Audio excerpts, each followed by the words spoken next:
my heart. It's also near and dear to the heart of our guest today on Cashing on Camera. Molly Ruland is here all the way from Costa Rica. She runs her business remotely from Costa Rica. I love that, first of all. But let's just dive in. Molly, so great to have you here on Cashing on Camera today, where we can talk about content, but specifically content and the difference between leveraging it and repurposing it. And there is a difference. Absolutely. Well, thank you so much for having me here. I've been really looking forward to this conversation. So thank you very much. Yeah. Tell us a little bit. I mean, you run a digital content agency and you do run it remotely. I mean, you're kind of living the dream that a lot of coaches and consultants and experts want to have. How did that all come to be? Tell us the story. Well, I had a brick and mortar studio in Washington, D.C. and downtown, DuPont Circle. But then the pandemic hit. And so, having remote income was always, and Costa Rica was always like a 10-year plan. But then the pandemic happened and I closed the studio, but we just went fully remote and we actually grew the business 200%. Because we service clients all over the world now and not just in Washington, D.C. So it really opened things up. And I just knew that if I didn't go when I did, I wasn't going to get out. DC is one of those places that can swallow you whole. And so I saw an opportunity. I knew if I didn't take it and get my clients accustomed to the fact that I wasn't in the country now or then, it wouldn't be nearly as easy of a transition to say what do you mean you're in Costa Rica? Everybody thinks I'm on vacation. I'm like, I still work. I just have a nicer view. That's all, you just have a better view. Yeah. Yeah. Molly, we have a lot to dig into here because content is something that is near and dear to our hearts and we believe in it. We know it works, but there's a difference in, there's production is one thing, but then there's this concept of the repurposing content versus the leveraging. And I'd love for us to kind of start there. What is the difference really between those two terms? Well, I think really it boils down to mindset, right? It depends on perspective and definition and mindset. But to me, like a podcast is a perfect tool to leverage for every single platform. So people think about having a podcast and they're like, oh, that goes to iTunes or whatever. No, there's an audio file. There's a video file that's going on YouTube, second largest search engine in the world. Or you can stream live like we are now. You can create a blog post. You can create multiple social media posts before and after the event. You've got metadata going up there. You can put the transcription going on your website. It's an SEO content machine. And so a lot of people say, well, take your podcast and repurpose it. And it's semantics, I realize. I've always been one of those people when everybody likes something, I immediately dislike it, and I can't even tell you why yet. But to me, repurposing sounds like those videos on Instagram when ladies buy like a cake from the grocery store and scrape all the icing off and then redo it and make it beautiful. But that's not what content creation is. You're not repurposing it. It was content to begin with, and it is content in the end. You're just leveraging your time on multiple platforms by being intentional with your content. And I think it's a kind of a mind shift because I feel like it devalues your content when you're saying you're repurposing it. Like you're taking it out of the bin and you're retooling it for a different purpose.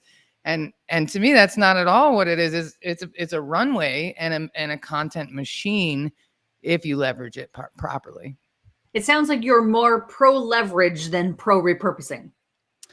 Yeah, because I think what it does is it takes the power out of the creator's hands. When you're like, oh, I'm going to repurpose these assets. No, you're leveraging your time in a really intelligent way and you're reaching multiple platforms. So, I think it gives a little more validity and it also just opens people's minds up because a lot of times when I'm sitting with new clients and I'm really explaining, they'll say, well, we don't really want to do the blog post and we don't really care about the metadata. And I say, well, then honestly, you shouldn't do it because the entire point of the podcast is the metadata, right? Like, this, if you understand marketing and SEO at all, even the slightest bit, you understand that it's SEO, right? The metadata is everything. So if you're not going to create a blog post and if you're not going to make the transcription available, it's like making a pie and not putting it in the oven. Well, you're halfway there, but that ain't it. And so you might as well have not made the pie because it's not going to taste very good if it's not cooked, So it is such a labor of love. And so if you can really think about it in those terms, it makes it easier to wrap your head around the fact that this 1 hour of your time or 30 minutes of your time can generate so much marketing materials for you, especially if you're struggling to come up with a content calendar, or struggling to manage your own social media, which a lot of entrepreneurs are, right? Yeah. This is a really great way to fix that problem. Yeah. I mean, there's obviously different kinds of content that we can create. And you mentioned podcasts. So why don't we just stay in that lane and just talk about podcasting, because it is a highly leveraged form of content that you can create. And to your point, the way that we produce Cash In on Camera and the way that we like to train other people to produce podcasts to scale their businesses is to do it this way. You want to limit the amount of post-production. You can do that by going live or going like what we call a look live. There's lots of different ways and tools, simple tools to use that are going to allow you to leverage. And I think that that's one of the beautiful things about it, whether you're doing a podcast or maybe you're doing a live stream series, multicasting, which is what we're doing here with Restream, is a great way to leverage. I think the repurposing side of it is if you were to create a podcast and down the line, I want to go back and I want to take clips from 5 episodes of my podcast where people came on and talked about email marketing, for example, and we did a compilation or we did a mashup of 5 smart, like that would be a form of repurposing. Exactly. And it's different. It is different because that's a fantastic example. And they both have value, but it's like, if you're going to do the podcast, you might as well get every bit of juice that you can squeeze out of the thing from the start of it and maximize your time.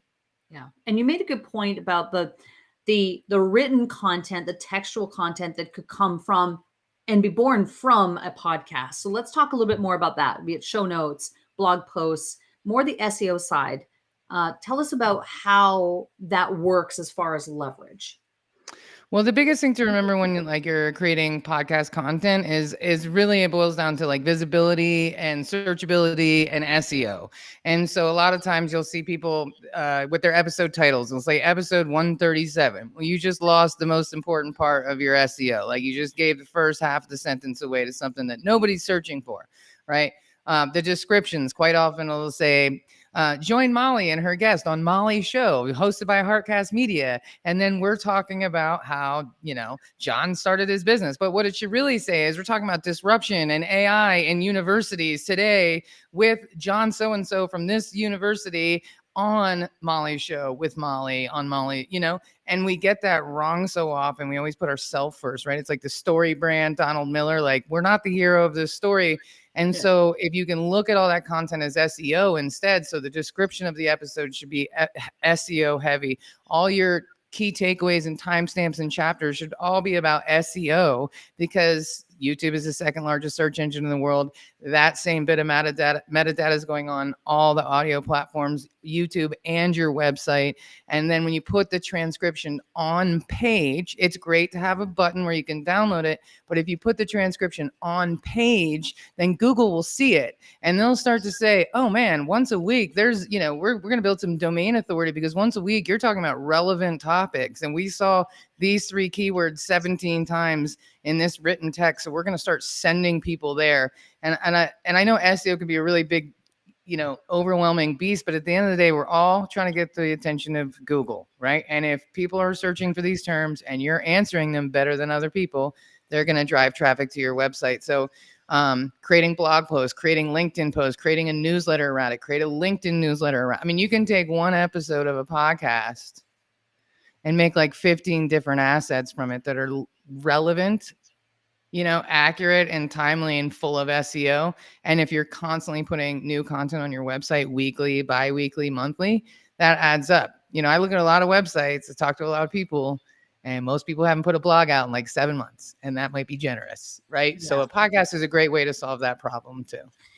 You mentioned getting the attention of Google, and I'd like to dig in a little bit more on that, because a lot of viewers or listeners of this podcast are people who are, again, say 5-figure, 6-figure coaches, consultants. They're still in that place where they're a bit confused, maybe a bit overwhelmed, trying to figure out what works. Why, Molly? I mean, I know the answer, but I want you to explain the importance of why do we want to get the attention of Google? Well, because Google runs the world. You know what I mean? Like Google controls everything. If you're not getting any hits to your website, people can't discover you. People can't find you. They can't book you. They can't close deals with you. So, and making sure you're looking at what people are actually searching for right now on Google. They're they're going to look to see if those questions are being answered specifically. And if you're answering them, they're going to drive all that traffic directly to you. So, for example, I wanted to write a blog post about podcast pilot episodes. Nobody calls it a pilot except for me, apparently. So I went online, I looked at a bunch of tools, and everybody is searching for, to the tune of 180,000 people a month, are searching for how to write a podcast intro script. So I wrote a blog called How Do You Write a Podcast Intro Script? It doesn't matter if I call it a pilot.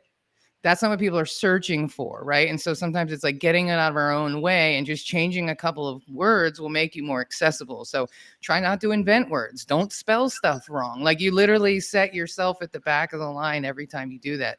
What is it? Edupreneur or something. I'm like, that's cool at a stage on South by Southwest, but if you want people to find you, ain't nobody Googling that. So you might want to, when I'm teaching people and guiding them on how to name their podcast, for example, one of the things I always say is let's use English spelling. Let's not use trends with a Z or Z, depending where you're from in the world. Right. You want to be using the correct spelling. And no, these are all great points. And it's really what people are searching for. I think we often, as experts at what we do, we have the curse of knowledge.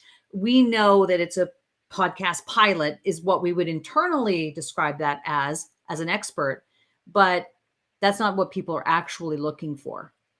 And that's the curse of knowledge, is we know too much. It's almost a bad thing. You kind of really want to take a lot of your knowledge and kind of put it aside and just go, how would my ideal client, who is not the expert in this case, that's why they would come to me.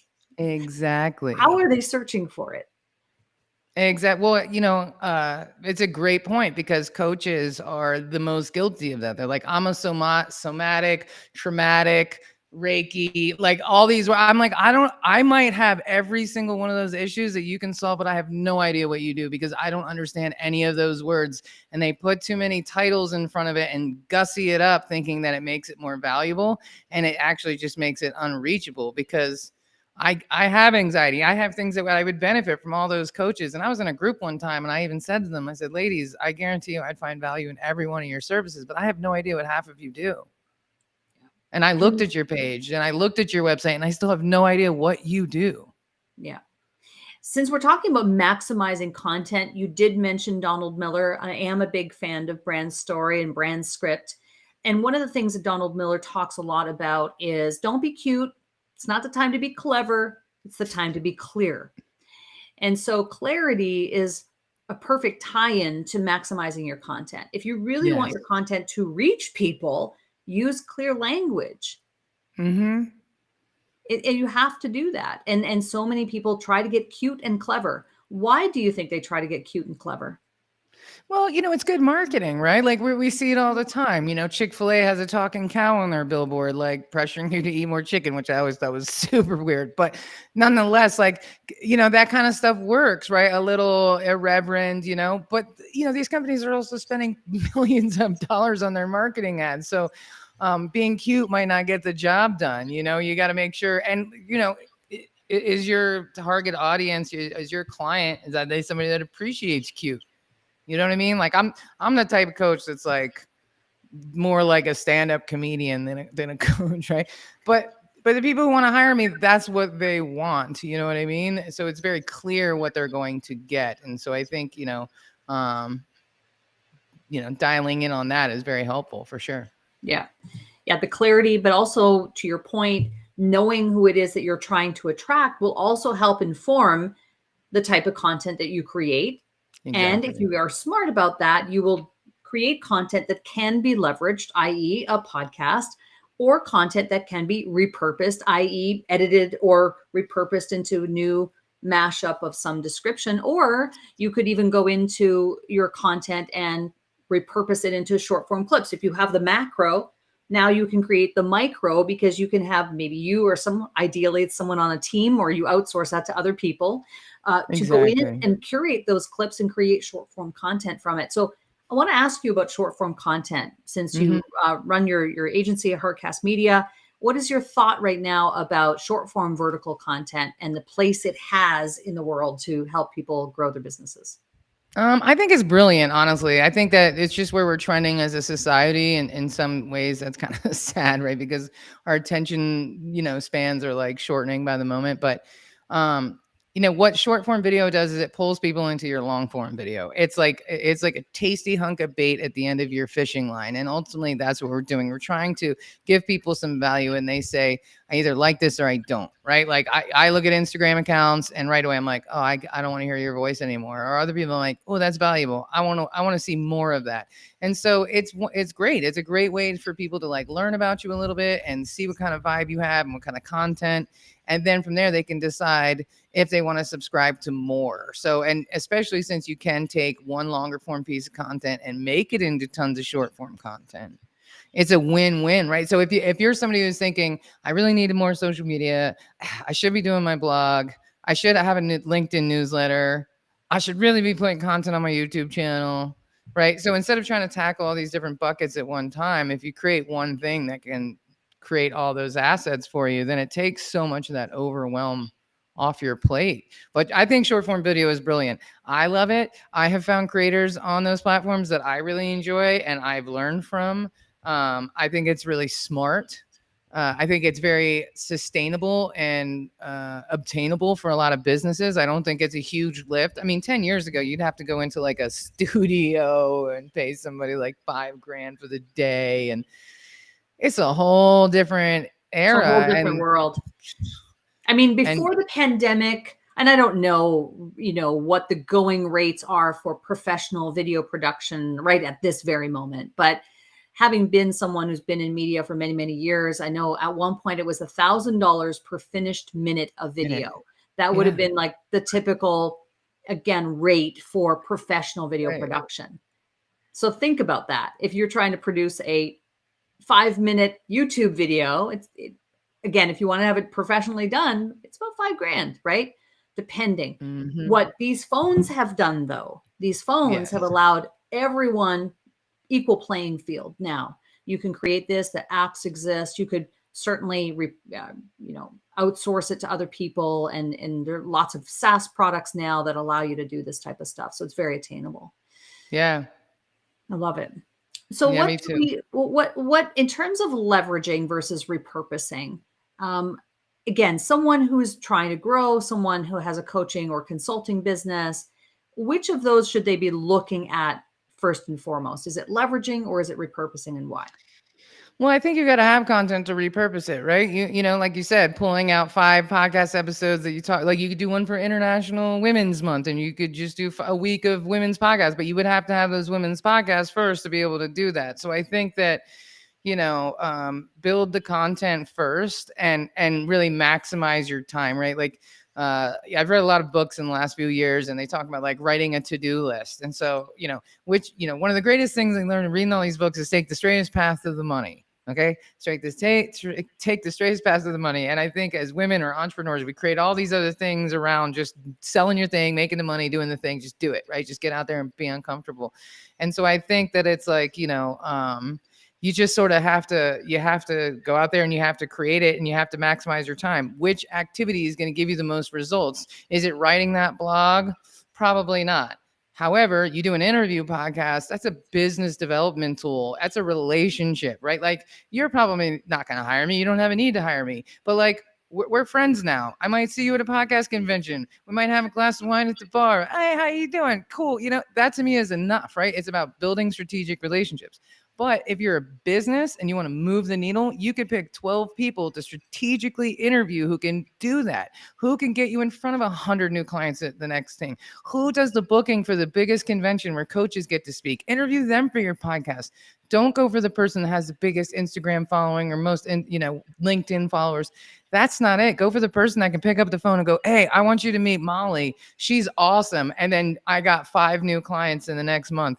I don't care if I get 50 downloads on that podcast, right? So I would say take the straightest path to the money. And if there's 12 people this year that you could woo by getting in front of them and doing a great introduction and impressing them with your knowledge and your skill set, and then doing a follow-up to them, hey, thank you so much, Sheryl, for having me on the podcast. I was wondering if you would be on my board of directors. I was wondering if you would co-chair this event. I was wondering if you would share this with your audience. Whatever, you've built a runway with that person. And so I think, like, take the straightest path to the money. What's going to yield you the most results? And is it writing a newsletter that probably is not going to even be delivered to most people's mailbox and be opened by 13% of people? I'm going to go ahead and say no. But if you can do a podcast and you can easily throw that into an AI tool, even if you don't have a staff, and you can whip up a blog post, it won't be great, but it'll be a lot better than you putting it off for 7 weeks and sitting in front of your computer for 5 hours, you know? So I think straightest path to the money is the short answer. And I think a podcast is it. You Molly, have just described my business model. That's pretty much it. Like, no, there's so much of what you've just said is something that I teach, because it's so important to understand that your business development activities are what move the needle. It isn't getting mired down in actions or tactics that are busy work that you think you should be doing. It's not about that.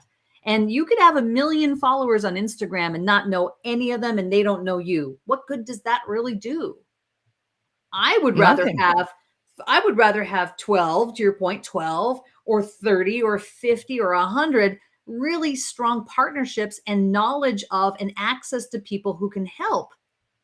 And we can help each other, because now all of a sudden you're talking about a win-win relationship. I know when I was a manager at the Weather Network, and the Weather Network is one of the 50 best managed companies in Canada year over year over year. Why? Because the tenet there was always win-win relationships. And that was something that was drilled into us as managers. It was everything we do has to be a win-win relationship. That has translated over into what I do today. So I absolutely 100% agree with what you've just shared.